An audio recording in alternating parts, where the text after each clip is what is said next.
La dernière fois, on a regardé ce que le Coran et la Bible disent de la Trinité et surtout ce que la Trinité n'est pas. Car en effet, la Trinité est une invention de l'histoire de l'Église et nous en allons parler, donc regardez ce qu'on a enregistré la dernière fois. Maintenant, on va continuer là-dessus parce qu'il y a encore beaucoup de questions qui ont été posées et je pense qu'il faut répondre. Surtout, la question de savoir pourquoi est-ce que les chrétiens parlent d'un Dieu en 3 personnes. C'est ce qui va nous occuper aujourd'hui. Encore une fois, je répète, la Bible enseigne très clairement qu'il n'y a qu'un seul Dieu. La ilaha illallah, c'est quelque chose de biblique. Mais la Bible nous dit aussi que Jésus a des attributs divins. D'ailleurs, il est appelé Dieu. Ne protestez pas, on est tout simplement là pour voir ce que les livres disent et après on va en discuter. De même, le Saint-Esprit, Ruh al-Qudus, est une personne. Or, c'est justement le mot « personne » qui nous pose un problème. Parce que quand on dit un Dieu en 3 personnes, on a une confusion qui est la suivante. On pense à une personne physique, donc 3 personnes physiques. Mais le terme « personne » peut aussi désigner, en français en tout cas, une personne morale comme une personne physique. Une personne morale peut être un être humain, mais aussi une entreprise, une société. Juridiquement parlant, les sociétés sont des personnes, c'est-à-dire qu'elles peuvent légalement faire la plupart des choses qu'une personne normale peut faire. Mais, bien entendu, ce ne sont pas des êtres humains.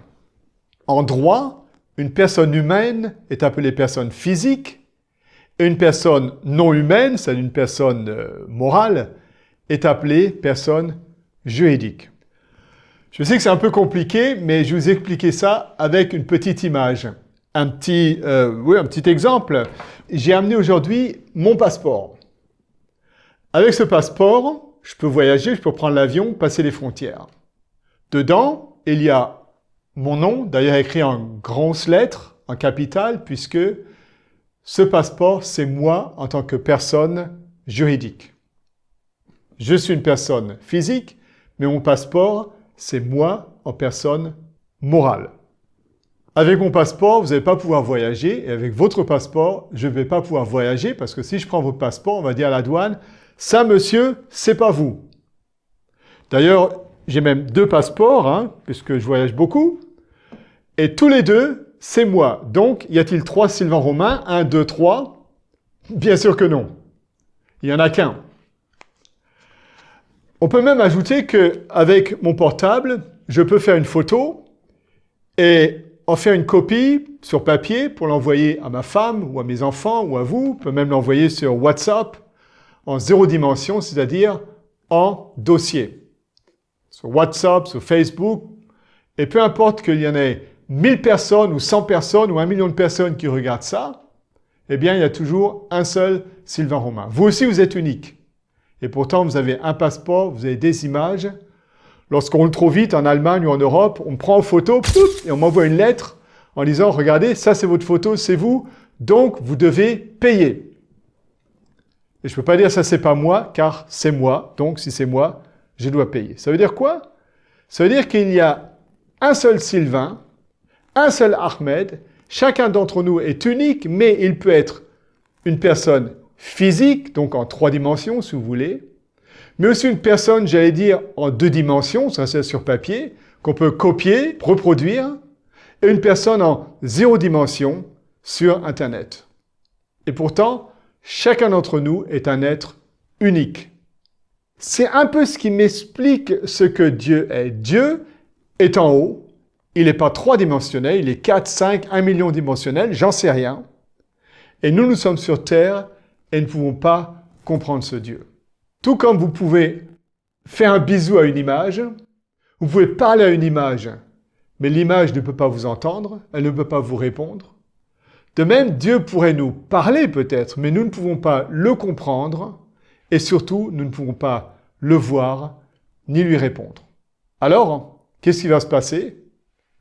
Eh bien, lorsque nous voulons aller sur Internet, il nous faut un appareil qui va nous aider à communiquer entre le monde de notre ordinateur, qui est un monde physique, et le monde d'Internet, qui est pour moi un monde en tout cas différent, même s'il est physique. Ou alors, on peut dire une antenne, lorsqu'on regarde la télévision, on écoute la radio, il nous faut quelque chose qui nous relie avec les ondes, Eh bien, c'est un peu ce que Dieu a fait. Dieu a envoyé une antenne, Dieu a envoyé quelqu'un, quelque chose, pour que nous puissions le comprendre.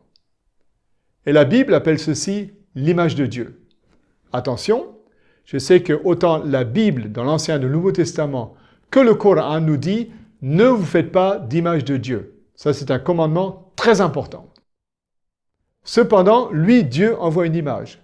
C'est ce que la Bible nous dit dans Jean, au chapitre 1, où il est parlé du Verbe de Dieu, de la parole de Dieu, qui est Jésus. Il est dit au verset 18 que personne n'a jamais vu Dieu, mais celui qui est Dieu lui-même, Jésus, l'a fait connaître. Donc, Jésus est celui qui est Dieu et qui nous fait connaître Dieu. Comment il le fait? Colossiens 1, verset 15, Jésus est l'image du Dieu invisible. Dieu est invisible, mais Dieu nous envoie son image, comme vous allez envoyer une image à quelqu'un que vous aimez qui est à l'autre bout du monde, sur Internet ou par courrier ou comme vous voulez. Dans la Bible et dans le Coran, Jésus est appelé la parole de Dieu. Encore une fois, qu'est-ce que cela signifie? Quand quelqu'un parle, il s'exprime. La façon dont il parle exprime ce que cette personne est et ce qu'elle pense. On ne peut pas savoir qui est qui si on le voit simplement. On peut se tromper. Il y a des gens qui ont l'air super gentils, super beaux, super intelligents. Alors quand ils ouvrent la bouche, on est déçu. Tant que quelqu'un se tait, il reste mystérieux, même si on regarde son apparence extérieure. Il y a même des gens qui se taisent parce qu'ils ont quelque chose à cacher. Or, la parole, c'est la révélation du caractère d'une personne. Dieu, que savons-nous de lui? Certains pensent que c'est un Dieu sévère, c'est un Dieu qui punit, un Dieu avec lequel on n'aime pas beaucoup avoir de relations. D'autres pensent que Dieu est tellement transcendant que nous n'avons aucune chance de le connaître. Mais Dieu va se révéler par sa parole, et sa parole, dans le Coran et dans la Bible, c'est Jésus.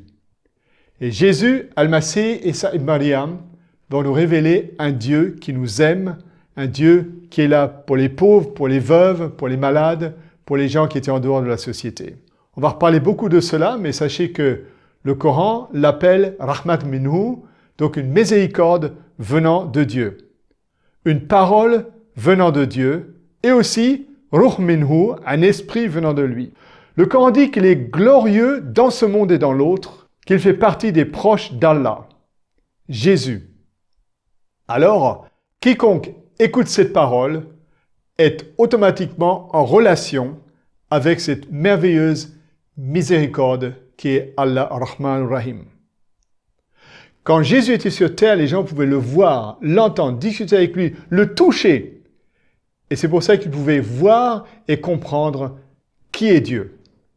On va prendre quelques exemples de ce que le Coran nous dit. D'abord, il y a un texte qui est un peu difficile, c'est An-Nisa, donc la 4e sourate, au verset 171, il est dit « Gens du livre, n'exagérez pas dans votre religion et ne dites que la vérité sur Allah. » Le Messie, Jésus, fils de Marie, était vraiment le messager d'Allah et sa parole qu'il a transmise à Marie est l'esprit de sa part.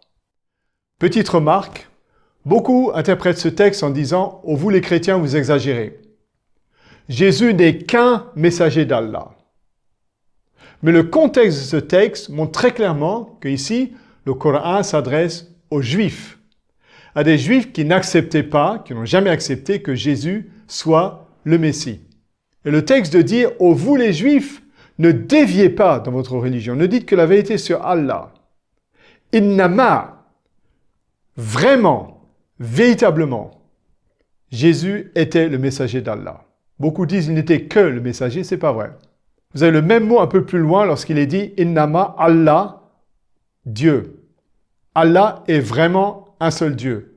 Personne ne va dire « Allah n'est qu'un Dieu ». Alors pourquoi traduire « Jésus n'est qu'un messager » ? Non, Jésus est vraiment le messager d'Allah. Et non seulement, comme le disent beaucoup de traductions, il est un messager, mais il est en arabe « Rasulullah » qui veut dire « il est vraiment le messager d'Allah ». Ça, une petite remarque au passage. On y reviendra plus tard. Mais il est aussi sa parole, transmise à Marie et esprit venant de lui. Vous allez me dire que Jésus est un prophète tout à fait normal, lui qui est la parole venant d'Allah, esprit venant de lui. Mais dans une autre sourate, la sourate 3, Ali Imran, verset 45, il est dit « Allah yubasharuki bi kalimati minhu » Allah annonce à Marie la bonne nouvelle d'une parole venant de lui. Donc, Jésus est une parole qui vient de Dieu. D'ailleurs, il est glorieux dans ce monde et dans l'autre, et parmi les proches d'Allah. Le Coran dit donc que Allah a envoyé quelqu'un qui est une parole venant de lui, kalimatu minhu, un esprit venant de lui, ruh minhu, et, dans un autre texte, Maryam 19, 21, une miséricorde venant de lui, rahmatu minhu. De plus, il est wajihan fi dunya wa akhirati, glorieux dans ce monde et dans l'autre, et min al-mukaribina, parmi ceux qui sont proches d'Allah. Alors, si Dieu devient trois-dimensionnel en Jésus, d'abord il a le droit de le faire, c'est pas à nous de dire non. Est-ce que ça veut dire que nous avons plusieurs dieux? Est-ce que l'Esprit de Dieu est un autre Dieu? Non, bien sûr que non. En fait, les trois sont inséparables, comme nous.